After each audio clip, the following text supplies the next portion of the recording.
जय माता दी, जय जगदंब, नमो आदेश. मी प्राध्यापक आंधळे सर आपलं ह्या व्हिडिओमध्ये हार्दिक स्वागत करत आहे.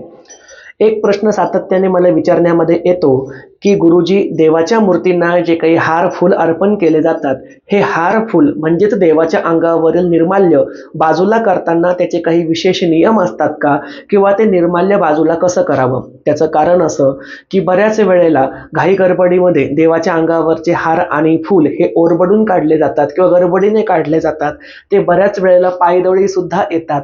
तर नेमकी त्याची विल्हेवाट कशी लावावी, ते कुठे ठेवावे, काय करावे, याविषयीची समस्त माहिती आता आपण ह्या व्हिडिओमध्ये बघणार आहोत. बघा, निर्माल्य हे देवाच्या अंगावरती असतं. त्या देवाच्या अंगावरील असणारं फूल, त्यामध्ये असणारा हार, त्यामध्ये देवाची असणारी म्हणजेच जगदंबेला अर्पण केलेली वेणी किंवा गजरा, यामध्ये देवाचं रस, रूप, गंध इत्यादी तत्व आलेले असतात. आणि हे तत्व आल्यामुळे हे निर्माल्य सुद्धा अतिशय पवित्र असतं. असं निर्माल्य आपण पायाखाली जाऊ न देता देवाच्या अंगावरून काढल्यानंतर त्याला विशेष एका ठिकाणी असं गोळा करावं. जर तुमच्या घरापासून विसर्जनाचं ठिकाण लांब असेल तर तुम्ही मग 7 दिवसाचं किंवा 8 दिवसाचं निर्माल्य एखाद्या पोत्यामध्ये, एखाद्या पिशवीमध्ये किंवा एखाद्या मोठ्या कापडामध्ये सुद्धा गोळा करून ठेवू शकता. परंतु ते कुजलं नाही पाहिजे, त्याच्यामध्ये दुर्गंधी नाही आली पाहिजे, एवढेच दिवस आपण ते साठवलं पाहिजे. असं सर्व साठलेलं निर्माल्य आपण कंपोस्ट खत तयार करण्यासाठी सुद्धा वापरू शकतो. म्हणजे एखादा गड्डा तयार करून त्या गड्ड्यामध्ये आपण हे एकत्र करून त्याला वरतून झाकून टाकून त्यापासून कंपोस्ट खत सुद्धा बनवू शकतो, जे आपल्या शेतीसाठी उपयुक्त असतं. परंतु शहरांमध्ये मात्र असा खड्डा तयार करणे किंवा कंपोस्ट खत तयार करणे शक्य नाही. मग अशांनी काय करावं? तर अशांनी असं सर्व निर्माल्य एकत्र करून ते कुठेही जलाशयाच्या ठिकाणी विसर्जन करावं. म्हणजे नदी असेल, तलाव असेल, सरोवर असेल किंवा वाहणारा एखादा झरा असेल, अशा ठिकाणी आपण विसर्जन करू शकतो. तुमची स्वतःची शेती असेल, तुम्ही शेतीमध्ये गड्डा खंदून त्यामध्ये विसर्जन करू शकता. एखाद्या जागेमध्ये तुमचा रिकामा प्लॉट असेल, म्हणजेच त्या ठिकाणी तुमचं क्षेत्र असेल, त्या क्षेत्रामध्ये म्हणजे बांधकाम विरहित क्षेत्रामध्ये तुम्ही गड्डा खणून त्याचं विसर्जन आणि विघटन करू शकता. अशा पद्धतीनुसार तुम्ही निर्माल्याचं विसर्जन विघटन करावं.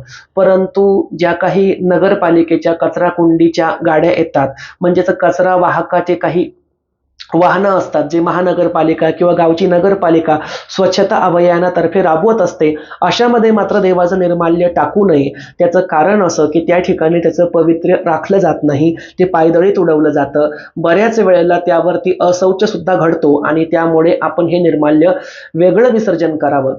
आता मुळामध्ये हे आपण विसर्जन कसं करावं हे सांगितलं, विघटन कसं करावं हे सांगितलं. देवाचं निर्माल्य एकत्र करून जाळलं तर चालते का, असा सुद्धा मला एक प्रश्न विचारण्यात आला होता. तर हो, देवाचं निर्माल्य आपण एका ठिकाणी गोळा करून त्याला जाळू सुद्धा शकतो, त्याला काहीही हरकत नाही. मग इथे प्रश्न उपस्थित होईल की तुम्ही सांगितलं गुरुजी की देवाच्या निर्माल्यामध्ये देवतेचे गुणधर्म उतरलेले असतात, म्हणजे रस, रूप आणि गंध. मग नेमकं देवाचं निर्माल्य जाळल्याच्या नंतर त्याला धोका नाही पोहोचणार का? तर अजिबात पोहोचणार नाही. कारण आपल्याला देवाच्या अंगावरून निर्माल्य काढतानाच एक गुप्त तोडगं करायचं आहे, अगदी सोपं तोडगं, ज्यामुळे त्या निर्माल्यामध्ये आलेले देवाचे गुणधर्म म्हणजेच रस, रूप आणि गंध हे स्वतः आपल्याला प्राप्त होतील. तर हे तोडगं आपण काय करायचं आहे हे मी तुम्हाला प्रात्यक्षिक करून दाखवत आहे. मी या ठिकाणी जगदंबेच्या अंगावरील निर्माल्य काढून दाखवत आहे आणि ते बाजूला कसं करावं हे सुद्धा आपण बघणार आहोत.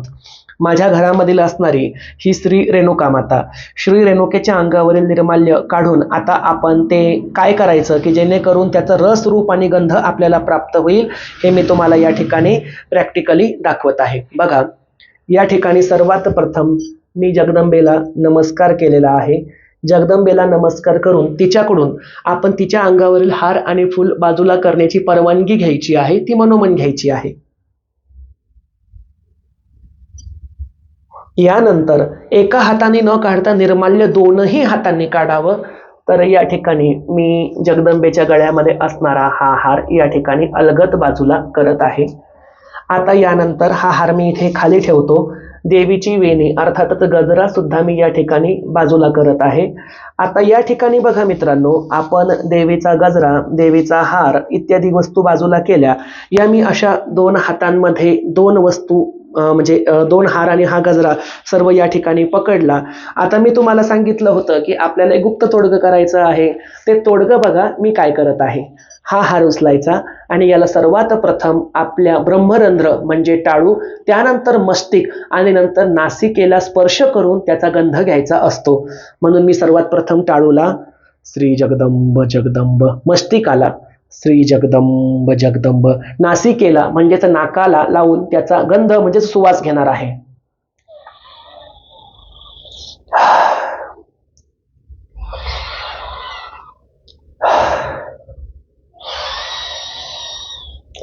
एकूण 3 वेळेला आपल्याला हा सुवास घ्यायचा आहे आणि त्यानंतर हा जो निर्माल्य आहे हे निर्माल्य आपल्याला बाजूला विसर्जन करायचं आहे. इथे मी सध्या देवीच्या चरणाशीच ठेवत आहे. नंतर हे संपूर्ण जगदंबेचं निर्माल्य एकत्र करून ते मी विसर्जनासाठी नदीमध्ये नेऊन टाकणार आहे.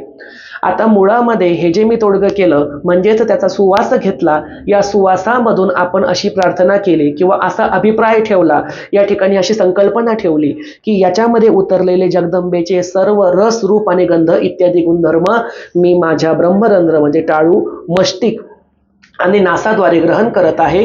म्हणजेच काय, आता हे जे निर्माल्य आहे हे शक्तिहीन झालेलं आहे. आता आपण याला विसर्जन करू शकतो.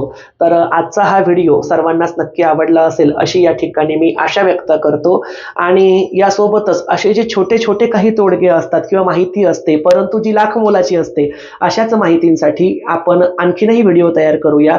तोपर्यंत सर्वांनाच कल्याण असो. अशा निरनिराळ्या माहितींसाठी आपल्या जगदंबा देवी संस्थान देऊळगाव राजा ह्या यूट्यूब चॅनलला लाईक करा, शेअर करा, सबस्क्राईब करा. सबस्क्राईब करण्यासाठी ऑल बटनावरती क्लिक करून बेल आयकॉनला क्लिक करा, जेणेकरून तुम्हाला माझा टाकलेला प्रत्येक व्हिडिओ हा सर्वात आधी समजेल.